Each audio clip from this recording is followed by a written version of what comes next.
Hey, Donald, welcome to the show. As a way of getting started, give us a little background on yourself. Sure, absolutely. So I've done a number of things throughout my career that I think make me a little different. But now what I've done is gotten to the point where I'm spending the majority of my time, post-pandemic. During the pandemic, I was flying around doing conferences and sales meetings and sales kickoffs, as well as some coaching and advising to small businesses. But have really gotten to the point where I'm passionate about teaching people how to be more effective in the industry as well as defending the industry. It just kind of really bothers me when people look down upon salespeople.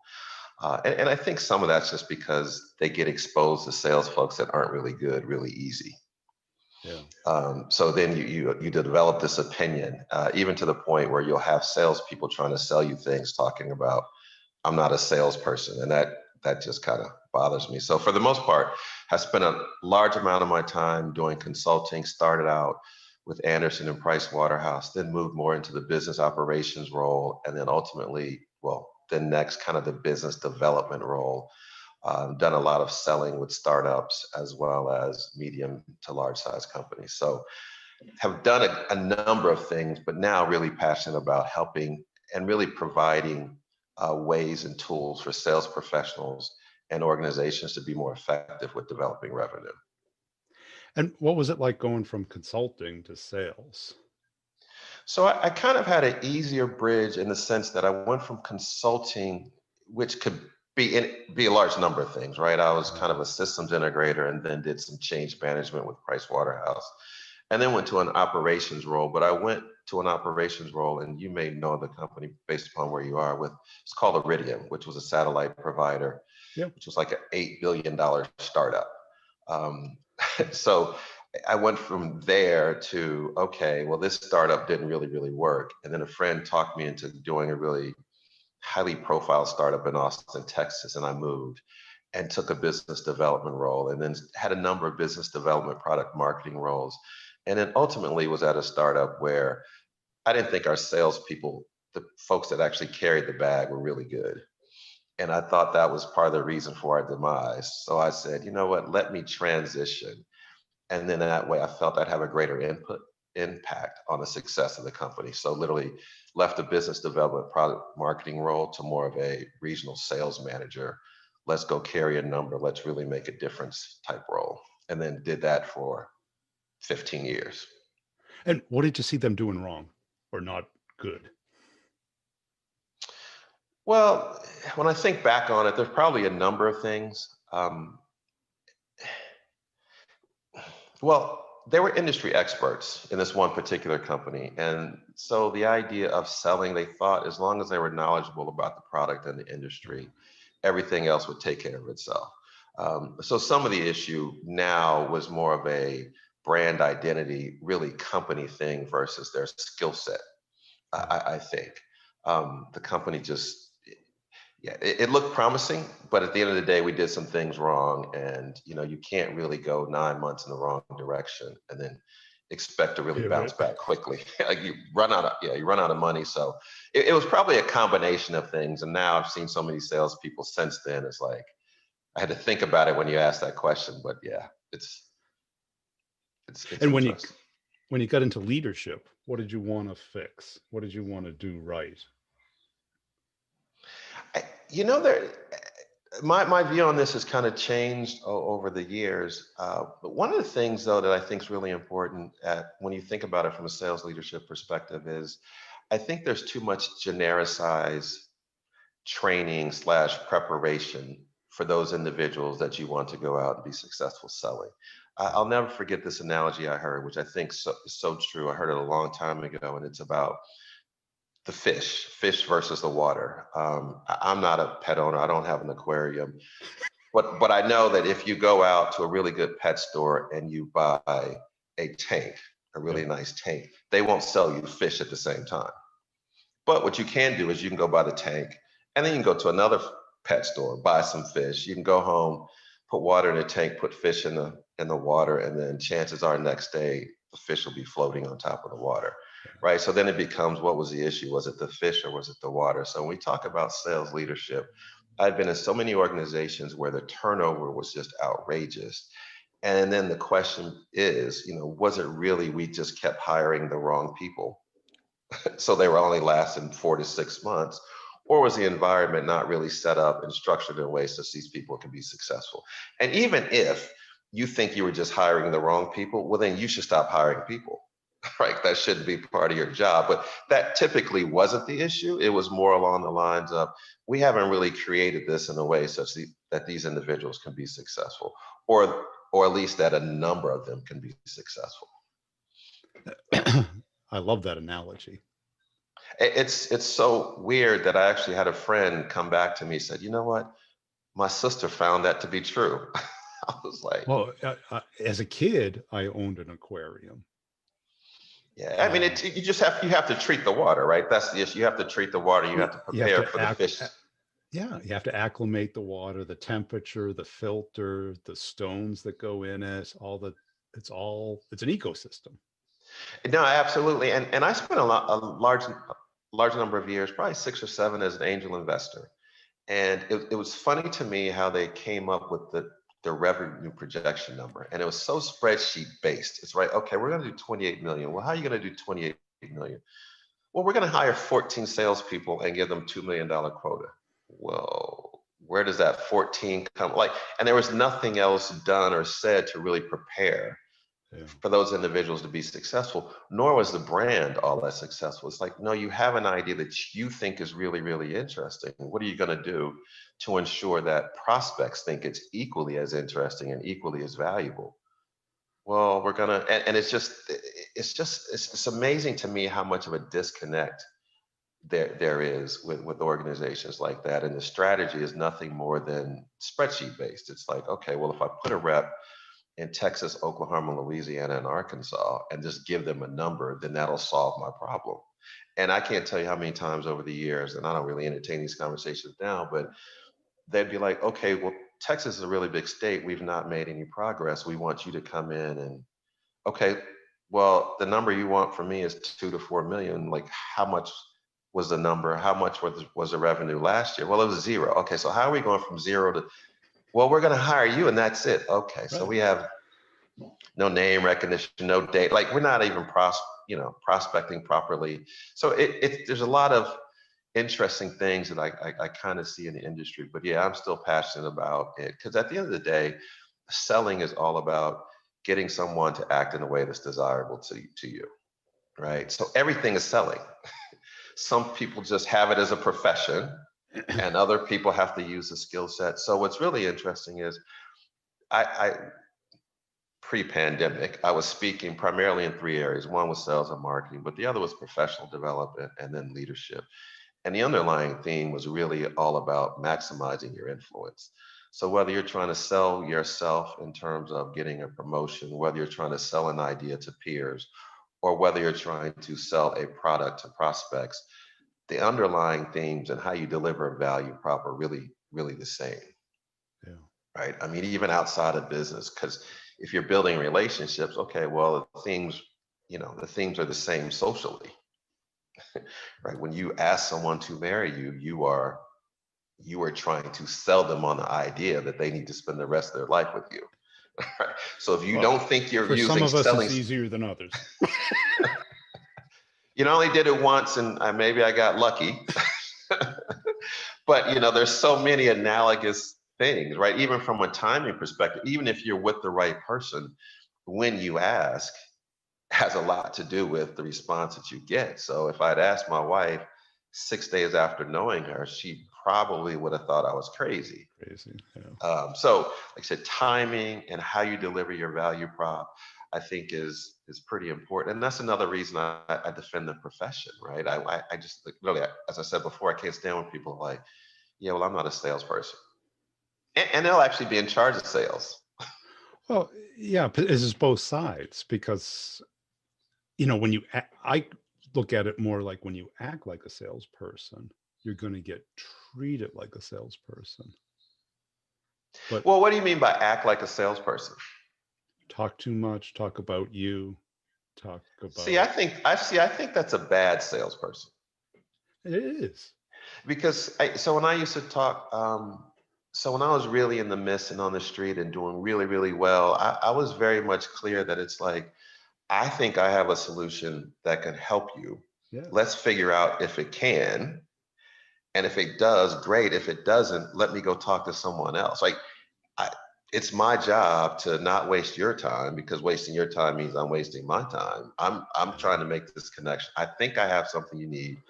I could be wrong. Let's figure out if I'm wrong or right, and then let's move forward. Right? Right. I'm here Because, to sell you. well, because on the client side, if they know that it doesn't fit and you've given them permission to express that, then they don't feel like they're pushed. They feel like Right. you're there to see if it's a match or not. And but when it is a match, it helps. When it isn't, it isn't. We go our separate ways. Yeah, because it's interesting, because rarely do you need a bad salesperson. It's kind of like, I never really need a bad doctor. Like, You know, you my know, heart's killing me. Could you like figure it out? yeah, I could have a heart attack, but if you just stink, yeah, I don't need you. Like, it's, I don't need a bad attorney. I don't need a bad tax accountant. I don't need a bad salesperson. No. And I think that's where kind of people get confused. Like, you're talking too much. You're not really talking. Like, you're just a bad salesperson. You're not really helping me. Yeah. And that's kind of how I start to defend the position, because people like just think about it that way. Yeah, you need a doctor. You just never need a bad one. Right. But if you're a doctor or you're a hospital manager, you kind of think all doctors are equal, or you want to, because it serves you. Yeah, yeah, you're no, you're right, and you'd like to think that, but it's really interesting, and I believe just no matter what the profession is, half the people are in the bottom half. Like, it's Well, just that's it's just nature. math. It's nature, It's just, right? everybody can't be great, Because even if the bottom rises, the top rises. right? Right. And And and the world evolves, and organizations, situations evolve. So I always still want to turn. I always want to be getting better, whether I'm in hospital, a sales manager. Like, I want to make sure the bottom is equally sufficient, because they still can't be bad. You might be in the bottom half, but I can't have you be terrible. I can't have a terrible pilot. I just can't do that. Like, but organizations have terrible salespeople, and people get exposed to those individuals, and that's why they start to think the way they do about professions, right? I mean, people literally, sales folks will literally come to your door, well, right? You don't, so you get to see, yeah, and because most of us can interview pretty well. We can, keep it together for an hour. We can go on right, YouTube, find out the typical questions, the great responses, the big smile, write anything we want on the resume. It's not really fact checked. It's not a deposition. And they get hired and they don't get led. They just thrown in the aquarium. Right? right. And they might hide in the cave and maybe come Right. out once a quarter. And when you were a sales leader, did you take responsibility for the aquarium? Because that's what the fish want. The fish want a great aquarium. Well, absolutely. And so I talk a lot about it, because I just think every individual is different. So at the end of the day, I know for a fact coaching is an overused term right now, It is, right? yeah. But there is a difference between managing, training, and coaching, in my opinion. And the best sales managers, sales leaders, let me rephrase, I don't like the word best. The most effective sales leaders understand that, and they work with each individual differently. And I can't tell you how many companies and organizations think, look, all I have to do are train these folks on whatever it is I want them to pitch, and then it's just an activity exercise. And I just think that's so wrong. And the data doesn't really even support that. So most often, the best sales professional in the organization is never the most active. Right? Never.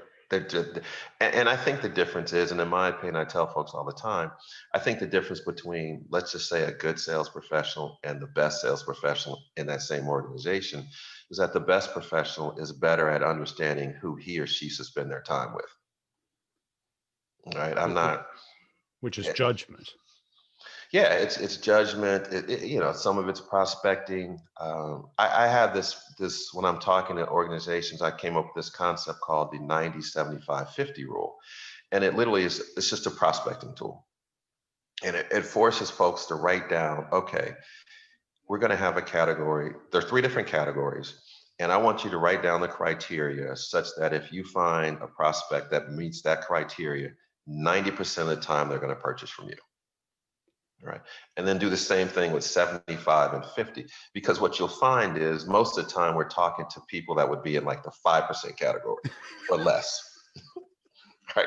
I'm just going to start calling these people such that if I find someone that looks like this, maybe once out of every 20 times they'll buy from me. And it's like, no, let's really start to think about this differently. And for the most part, you have to be really established to have a bunch of people that will fit in your 90% or maybe even your 75%. But at a minimum, you need to understand what 50% is. What does that look like? Right. So if I get people, go ahead, I'm sorry. The clock is ticking. If you spend your time with the 5%, right. You're not spending every your minute time with the 90%. No, absolutely. And even more simplistic, every minute you spend with the wrong prospect is a minute you're not spending with someone else. And what's interesting to me is like grocery stores are really good at this. So you can use the same chain that sells different foods in different parts of the city because they've analyzed and they realize What they like. what people are buying. Yes. Right? Because you very easily could say we're the same grocery store. We'll just sell everything. And it's just not a good idea. And oftentimes when I talk about the right people for organizations to attack, they're just picking people or organizations that they would like to target because they're Right. big and They're big, they're well known, the logo. yeah, it's like, They're but those hot. folks aren't I mean, they're not buying from you. They're not the easy ones. Yeah. Yeah. And Right? it's Because just, you need them to buy within the window of your comp plan, not forever. right. 5 years Right. from now. No one cares. And let's understand why they're not buying from you, and then what would be needed to get to the point where, okay, they're not a 5%er for you. Even if they're not 50, at least you're moving up. So you got a greater chance of, maybe 25%. At least that's better. I get 1 in 4. 75 may be ambitious, but it just can't be 2%. I can't call 100 people and only one person respond. Like that's just bad. That's bad selling. You understand that's the norm today. Is that people Yeah, it's want just the not 50. Logical. It's not logical. Because you And get it people burns doing people dumb. out. Who wants to get rejected all day? Yeah, 99% of the time. Like, I don't even know who that is. Like, who, from a long-term perspective, can deal with 99% rejection rate? They don't, and they end up faking it. So you get fake actions, which are worse than the 5%. Fake actions have zero likelihood of closing, right? Right. So you call 20 people and you write down 100. Yeah. Or and you're still dejected, right? Right. You hit the dial button, you hit the send, you send it to the movie theater, places that don't exist, your relatives, fake emails. And everyone tells you that. Managers kind of even know it, but it's kind of like this Office Space game they're playing. And what's really interesting to me, and I'd love to get your opinion on, is I believe it's organizations have more of a marketing problem when they think they have a sales problem. It's part of the aquarium. If there's no food in the aquarium, the fish jump out or Right. eat each other. Yeah. And that's not good. It's like I said, it's interesting because people are like, oh, we have sales. It's like, well, no, you're marketing. Like no one knows who you are. You haven't built up any credibility, right? I've worked with companies where it's like, you can't even really articulate why you're different, let alone why you're different and better. Right. And like, so just going out calling large companies is isn't going to solve your marketing problem, right? You're a consultancy and no one in the organization has any brand equity. And like when you went out on your own, who was receptive to this message? So the interesting thing is when you really get to tell it, most people are. Now, when you leaders talking about leadership is a little easier. When you're talking about sales, it gets a little bit more tricky It's because religious. the VP of sales kind of has to, if that person that's the person that really has to bring you in, and you have to make he or she look like A hero. Yeah. this is what they've been telling you all along. I'm just presenting it differently. Yeah. And that's why you're just now getting it's just a presentation, but it's the same thought process. So literally, the organizations that are most receptive are ones that don't have that VP of sales candidate professional there. It's like the entrepreneur or the owner, Yeah. or maybe it's a marketing professional where it's like, okay, we're absent this strict sales lead, and they're more receptive because it's not as religious to them, right? Because they jump back to the whole I'm not in sales, so they're more open to listening. And I noticed as a rep, after like we had this challenge at one startup, the third person that went into Atlanta. Okay, the first one you can blame the rep. It's the fish. The second one, it's part fish, part aquarium. Third one fails. It might be the aquarium. Right? Because there's saltwater aquariums and there's freshwater aquariums. And what's really odd to me though is at some point there should just be general business rules. So for example, I worked at a company probably 10, 12 years ago. It was, I'm going to say 6 of us, like regional sales manager, 1 vice president of sales. I was there in 2 years, and there were literally 22 people that came in after me and left before me. At some point, it should just be law. Like that VP of sales can't stay. It just Something, yeah. 22 people came after me and left before. Like, how does that? I mean, we were just making check marks on the wall. Yeah. And I've seen those cultures, even like GE had, get rid of the bottom 5 or 10% every year. And I had a Right. manager who bought into that. So we go to the kickoff, we'd be in the Hertz bus on the way back, and we'd all look at each other and go, who's not going to be here next quarter? Yeah. And is that's more of a hiring problem, I think, than it is if really 10% of your team doesn't fit, who hired them? Right. Or, Right. or maybe it's the leader. Yeah, because and that's the thing. It's not like you say, okay, this person's really good at coaching these individuals. They just can't hire. And then you strip hiring away. You don't even do that, right? You say, so it's like, how do they stay together? They either have to be bad at developing their staff, or they're bad at hiring their staff. But if they're continuing to do both, like what sense does that make? Right. It's expensive It is. It is. because they But usually give 6 to 9 months, which is a good part of a year because it takes 3 yes. months to recruit. Right, and then you got ramp up, so it's investment loss versus opportunity cost versus a bunch of other things. So Yeah. it's really it's interesting. It's really interesting, and like I admire people that are in that role and choose that path because once again, if you're a bad accountant, you're not getting let go like that. You could make mistakes in the books and like jeopardize a whole company, but how often do you see accountants turn over? No, Yeah, not often. corporate attorneys could be bad, and they could be so bad, and they'll just be like, okay, I'll just hire outside counsel to do the job. Yeah, I'll pay twice as much. Yeah, I can't really do it, so I'm not going to mess it up for us. Yeah. And who's the perfect client for you? Um, so it really varies, but it could be any organization that simply realizes the the best client is one that realizes the difference between that marketing problem and that sales execution problem.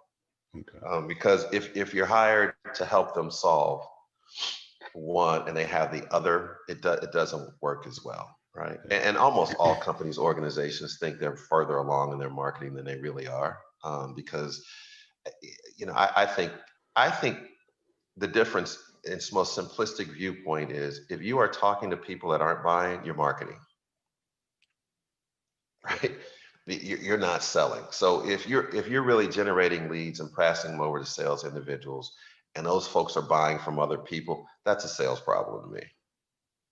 But if no one's listening to you, you have no brand equity, no brand awareness, that's not necessarily a sales problem. That's a marketing problem. So any company that understands that and says, look, we need help with one or the other or both, ends up being great. And what's the outcome that you give them? Well, I like to make sure the individual sales professionals are accountable. So the outcome is that the company itself is much more efficient at generating more revenue. Yeah. But they're able to do that because the professionals feel much further along in their career. They feel more capable. So it's kind of you have to talk to the organization, but I'm really a big fan of helping the individual. So I'm not a sales trainer. I don't provide sales training. It's literally like, these are some templates, help me understand where we're going. So it's me understanding what management wants, me understanding the environment, because me just talking to a sales professional and me just talking to the fish and not really understanding what the aquarium looks like, Looks like, yeah. I can't be that successful. So as long as I understand the environment, I'm like, hey, so I'm really an advocate of the sales professional. I know you're not a big football fan, but it's almost like being the weightlifting coach, right? Every athlete requires different training, but the goal is still to make them a better athlete, Yes. right? And then they'll get coached by, if football, their position coach, or basketball by the head coach, or whatever the sport is, they'll have coaches, i.e., I think managers, that will help them win the game, so to speak. But that weightlifting coach is really, or the strength and conditioning coach, is a vital part of almost any athletic program, because they're working to help that individual. And like I said, everybody's workout is different. So that's kind of how I approach it. I'm Cool. not coming in there saying, here, let's do this. This I'm one all for play. sales training. That's just not me. Like, Yeah. because everybody has their own sales training and things of that nature. And I'm like, no, whatever I do, I try to supplement what it is you already know. I have to find you where you are and make you better. Great. And where do people go to connect and follow you? It's just donaldhatter.com. And then I'm on LinkedIn, and I'm accessible, and I'm always looking to engage in conversation. So as you see, when I comment on posts, I'm not commenting to sell, I'm commenting because I just have thoughts. And it's an easy way to exchange thoughts with other individuals. So yeah, on my website, and I'm on LinkedIn and Twitter and all those other things. So like I said, I'm just passionate about, I don't want to say protecting the profession, because it's going to be here way after me. Yeah, sure will. We're always going to be selling. So I'm not trying to say that. I'll defend my position on a profession. And I think, literally, I think I talk about things such that whether or not you want to become a more effective leader or just better from a professional development perspective, the themes kind of cut across all three.